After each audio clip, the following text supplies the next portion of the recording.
Hey everybody, this is Brad from Johnson Small Engines, better known as the one-hand mechanic. If I can do it, you can too. Today we have here a John Deere D110, and I'm going to show you how to operate it, in my opinion. First thing you want to do when you get your tractor is check the oil. Oil is right here. This is a 19.5 horsepower Briggs and Stratton engine on this one, so make sure you check them every probably other cut. Turn the dipstick out, half turn here, it'll come out. I'm going to wipe it off. And there's a couple dots right here. There's an upper dot and a lower dot. As long as you're in between those dots, you're good. Let's check to see.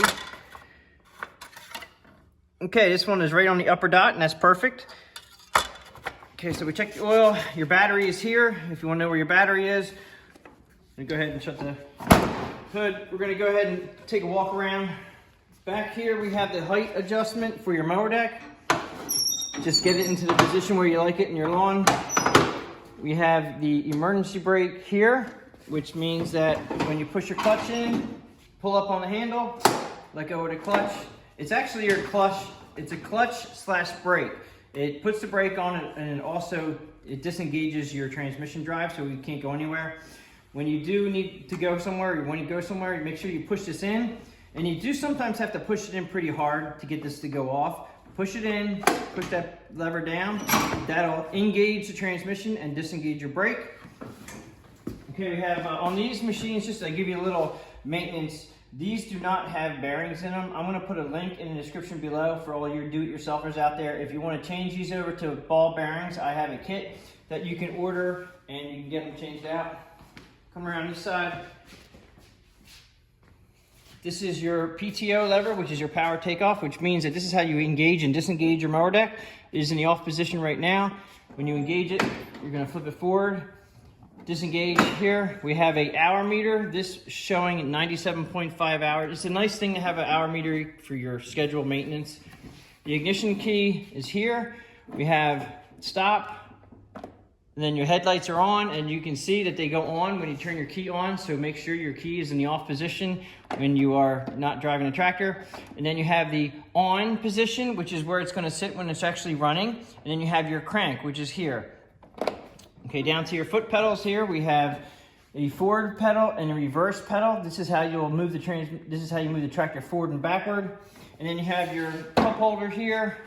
The seat is a adjustable seat. If you get on your machine and you want to move the seat, there's a little lever right here. You pull it up, and then you just use your body weight, and you're going to move it forward and backward, and then let go of it, and then it'll lock itself in. As far as starting on this side, I'm going to show you the throttle is here. So you have a couple positions. You have all the way up. If you feel it go up on fast, it'll actually have a little indent. That's fast speed. That's normally where you would cut. Then you have all the way up into the choke position. This is where you start it, and it does have a little choke sign right here, and that's where you start it. And then you're gonna bring it back to fast. I usually bring it down about half speed just to warm it up. Depending on how cold it is, I don't like to personally run a machine at full speed right off the bat. So after you start it up in choke, if you leave it up there, it's actually it's gonna choke itself out. If you bring it down to fast, it's just gonna be at full speed, which I know a lot of people out there do that. I just tend to bring it down to about half speed, let it warm up for a minute or two, and then right before you're ready to engage the mower, you can either engage it at half speed. Some people say engage it at half speed and then take it up to full throttle. When you engage the mower deck, you just wanna flip it in like this, and I usually start at about half speed and then take it up to your full speed when you're ready to start mowing. Okay, so I'm gonna go ahead and, I forgot to tell you, this guy right here is your button that you need to push in so you can cut and reverse.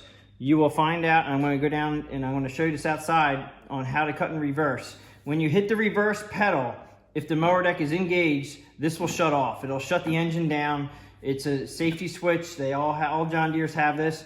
I'll show you how to operate it, but basically what you do is before you hit the reverse pedal, while the blades are engaged, you're gonna push this in and then hit your reverse pedal, and then you can let go of that button. While you're going in reverse, it won't shut down. But as soon as you go forward and hit reverse again, it will shut down.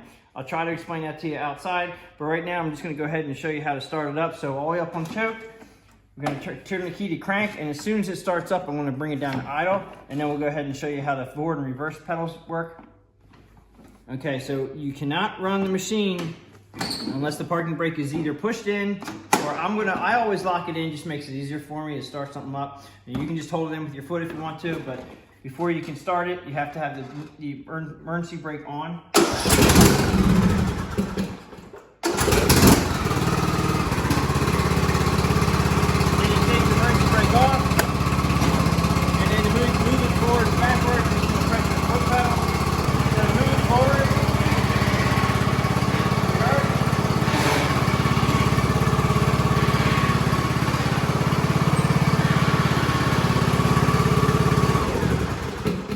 Okay, as you can see, when you let your foot off the forward pedal, it actually comes to a slow stop, and depending on if you have hills, but if you're on flat ground, you don't even need to use your emergency brake or your brake pedal. You can just let go of the pedal and it will slow itself down. I like that feature about the hydro transmissions. You have your reverse pedal here. Now I want to show you something that if you do need to push your machine, there is a lever in the back. Okay, so this lever here is designed if you want to push it. They show a person here pushing the tractor, and they show this lever out. Okay, so you pull it all the way out, and then make sure your emergency brake is off. You should be able to push this very easily. Okay, it does push very easily.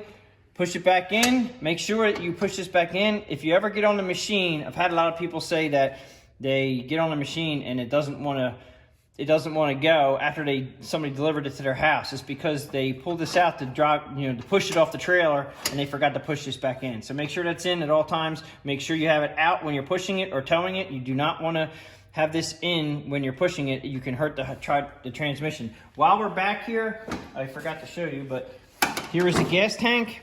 Okay, and this gas tank, the way it operates as far as operating and telling you that it's full or empty, there's a gauge in the front here, right here, and this is actually showing a full tank of gas. Now, as I lift up on this tank in the back here, I'm just showing it how this moves here, that by lifting up the tank, it actually goes lower and lower. And I'll show you right here. A lot of people are like, why does my gas tank like this? Well, this is the way John Deere designed it. It's spring loaded, and the less fuel's in it, it'll show the gauge go down. This is normal. I don't recommend doing this, but I'm just showing you that if you're wondering why it rattles around, that's a normal thing. There is 2 springs. There's one on each side of the gas tank. If something goes wrong with your gauge, it could be something to do with that, but they don't have too many problems with that. Okay, so that's pretty much it for how to start it. Let me go down and we'll show you outside how to cut and reverse. Okay, so we're outside and just want to show you again how to start it now. You want to make sure you either push the brake all the way in or put the emergency brake on. I'm going to just lock the emergency brake on, put it all the way up on full choke, all the way up on full choke, and then just take it down about half throttle, and then right before we engage the blades, because this is a manual blade engagement, we'll 3/4 is good, and then we'll put it up in the fast. Now, I'm going to try to run this probably half speed because you guys aren't going to be able to hear me. I'm just going to explain to you that what I'm going to do is I'm going to go forward first and hit the reverse pedal, and then it's going to shut down. And then what I'm going to do is go forward again and push the button in and hit the reverse pedal, and then I'm going to let go of the button, and you should be able to, you can go in reverse as long as that button was pushed in the beginning, then hit your pedal, then you'll be able to go in reverse. You let your finger off the button, you can go in reverse all day long with the button not pushed in, but as soon as you go forward again, it resets itself and you got to do it all over again. So we're going to go ahead and start here, up on choke.